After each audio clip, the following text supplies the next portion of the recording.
ಅನ್ನುವಂಥ ನೋವುಗಳು ಸಹಿತ ಹೊರಗೆ ಬರ್ತಾಯಿದ್ದವು. ಅದೇನೂ ಇರಲಿ, ಈ ಎರಡೂ ಘಟನೆಗಳೇ ಇಬ್ಬರಿಗೂ ಶಿಕ್ಷೆ ಆಗ್ಯದ. ಒಬ್ಬ 20 ವರ್ಷ ಶಿಕ್ಷೆ ಆಗ್ಯದ, ಇನ್ನೊಬ್ಬಗ ಗಲ್ಲು ಶಿಕ್ಷೆ ಆಗ್ಯದ.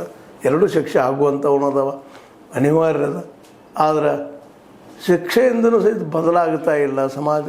ಇನ್ನೇನು ಮಾಡ್ಬೇಕು ಇದಕ್ಕೆ? ಇದನ್ನು ಮತ್ತೆ ವಿಚಾರ ಮಾಡಬೇಕಾಗಿದೆ. ಜೊತೆಗಿಲ್ಲ ಧರ್ಮ ಮೂಲಕ ಮತ್ತೊಬ್ಬರಿಗೆ ಹೇಳಬೇಕಂತ ನಾವು ಹೇಳ್ತೀವಿ. ಧರ್ಮಸ್ಥಳ ಪ್ರತಿಯೊಂದು ಮಠಾಧೀಶರಾಗಿರ್ಬೋದು, ಸ್ವಾಮೀಜಿಯವರಾಗಿರ್ಬೋದು, ಕೆಟ್ಟ ಹೋಗ್ರಪ್ಪ ನೀನು ಸುಮಾರು ಆಗಪ್ಪ ಮತ್ತೇನು ಮಾಡ್ಬೋದು ಯಾರೂ ಹೇಳೋದಿಲ್ಲ. ಆ ಸತಿ ನಡೀತಾ ಇದ್ದಾವೆ. ಅದಕ್ಕಾಗಿ ಮೋಸ್ಟ್ಲಿ ಇದಕ್ಕೆಲ್ಲ ಒಂದು ಪರಿಹಾರ ಏನಪ್ಪ ಅಂದರೆ ಶಿಕ್ಷಣ ಮೂಲಕ ಆಗ್ಬೋದಾ? ಹಾಗಿದ್ರೆ ಎಲ್ಲ ಕಲ್ತವರೆಲ್ಲರೂ ಪ್ರಾಮಾಣಿಕರಿದ್ದಾರ ಅಂತೂ ಹೇಳಲಿಕ್ಕೆ ಸಾಧ್ಯ ಇಲ್ಲ, ಬಟ್ ಪ್ರಮಾಣ ಕಡಿಮೆ ಆಗ್ತದೆ. ಅದಕ್ಕೆ ಪ್ರತಿಯೊಬ್ಬರಿಗೂ ಹೈಯರ್ ಸೆಕ್ಷನ್ ತನಕ ಕಲಿಸುವಂಥ ಒಂದು ವ್ಯವಸ್ಥೆ ನಮ್ಮಲ್ಲಿ ಆಯ್ತಪ್ಪ ಅಂದ್ರೆ ಇಂಥ ಘಟನೆಗಳು ಕಡಿಮೆ ಆಗ್ಬೋದಾ? ನೋಡಿ ನಿಮಗೇನು ಅನ್ನಿಸ್ತದೆ? ಅಂಬೇಡ್ಕರ್ ಅವರು ಹೇಳಿದ್ರೆ ಅರ್ಥದ ಒಂದು ಏನು ಪ್ರಜ್ಞೆ ಬೆಳೀತದೆ. ಆ ಪ್ರಜ್ಞೆಯಿಂದ ಇಂಥ ತಪ್ಪುಗಳಾಗ್ಲಿಕ್ಕೆ ಹೋಗೋದಿಲ್ಲ ಅನ್ನುವಂಥ ಒಂದು ನಂಬಿಕೆ. ಹಾಗಾದರೆ ಅದು ಪೂರ ಆಗುವುದಿಲ್ಲ ಅಂತ ಹೇಳೋಕ್ಕೆ ಸಾಧ್ಯ ಇಲ್ಲ ಮನುಷ್ಯನ ಮನೋವಿಕಾರಗಳ ಬಗ್ಗೆ ಅಂತ ಹೇಳ್ದು.